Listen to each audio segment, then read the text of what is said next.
This is Mark from Public Ohio Sportsman, and this is a review that I've been waiting to do because this is my favorite gun in the world, pretty much, besides 1911s. This is a Mossberg 12 gauge 500. Well, Mossberg 500 chambered in 12 gauge. This gun has a dual rod for the pump, for the forend here. So it has one here, that's pretty normal. That's where you'd put a drop of lube at. I like the sight. It has a nice little gold sight that lines up right perfect with that when you're aligned right. So this should all be like one nice piece when you're shooting. And it gives you a nice profile picture. This is my hunting gun. So you saw the turkey video. This is what killed that turkey. I have for you guys, the kids, I have a nice little smushy buttstock on Amazon. You can buy them for not very much. The Mossberg 500 series is my personal favorite. I'm not a fan of Remington. I've owned one. I think I sold it a long time ago and just didn't want it.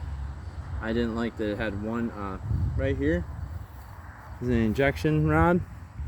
Now when I go to put a shell out, you see how that shell is holding right there. There's two of them. There's actually one on the other side. So this has a dual ejection rod to pull your empty shell out. Okay, it has an ambidextrous safety. So red's dead, it means it's ready to shoot. This means it's on safety, because this is a live gun. This is the only gun, well, the Mossberg 590, I believe, was the only one that when they ran tests for the military that passed the spec of like 1% or 3% malfunction rate at 3,000 rounds. So it means for every 3,000 rounds, you might have 3 that might not go off, I believe. So this is actually the same kind of series that our military uses, but they use a shortened up, more stainless version. I'm gonna rattle off 6. It's a 5 in the tube right here, and where you're gonna load it at is up underneath here. Okay. It comes with a rod that when you take this piece off right here and unscrew it, you're going to want to take this about halfway. Well, I shouldn't have done that. You're going to want to take it about halfway back to take this off when you're shooting it, and this should all pop off. But right now, I'm going to just rattle off 6 rounds because this is like one of my favorite guns, and I'm used to shooting it sitting next to you in a small boat. And usually we look like this. You want to come over here for old time's sake? Sit next to me, buddy. Come on. Sit next to me, bud. Alright, I'm going to shoot the hell out of that round. That bottom left. Oh. It's on safety because we're being safe. Alright, so this is like a flashback to duck season, and all of a sudden you just... But that's when we have to stop legally because we only have 3 in our gun. I took my plug out for this, so...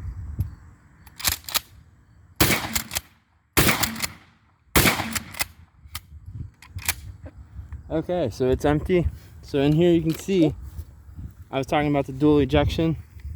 That is that piece right here, and that piece back there in the corner. That's why I prefer these over Remingtons, just because Remingtons have one traditionally.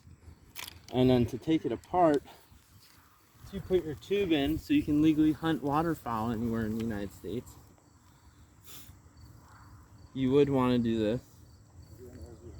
It's usually a quicker process, but the gun's been cleared. So I'll show you something real quick, how easy it is to break this gun down. See how it's pumped halfway back? Stop it there. Okay, and this is what pumps your gun. This is what will release it to let it back down. So that's this button right here is how you would release it to bring it back down about halfway. So then what I would do is I will take this piece off like this, and it just unscrews. Your barrel comes right off when it's completely unscrewed,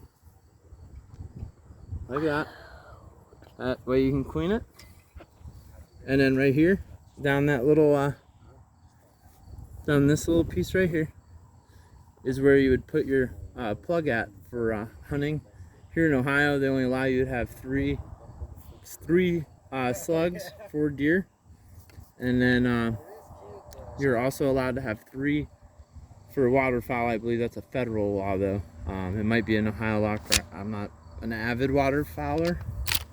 We just started that, but that's how easy this gun is to take down. And then the bolt and stuff.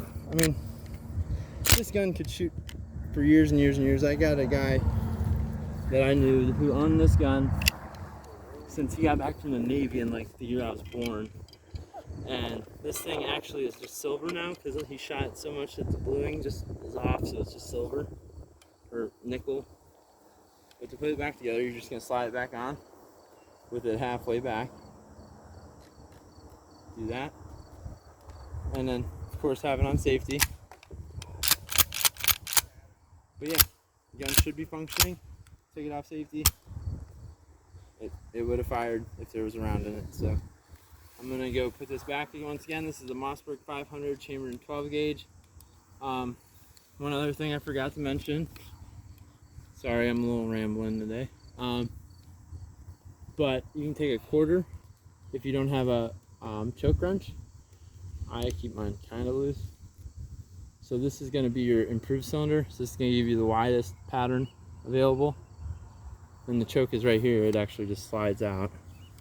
Well, you have to screw it out. It has threads in there. So it'll say on the side, improved cylinder. And then there's the modified. So the improved and the modified, you can shoot slugs and shot through. Full, you shouldn't, but you can if you want to blow out your full. And then this takes the AccuChoke system. I like it that it has the double beads on it.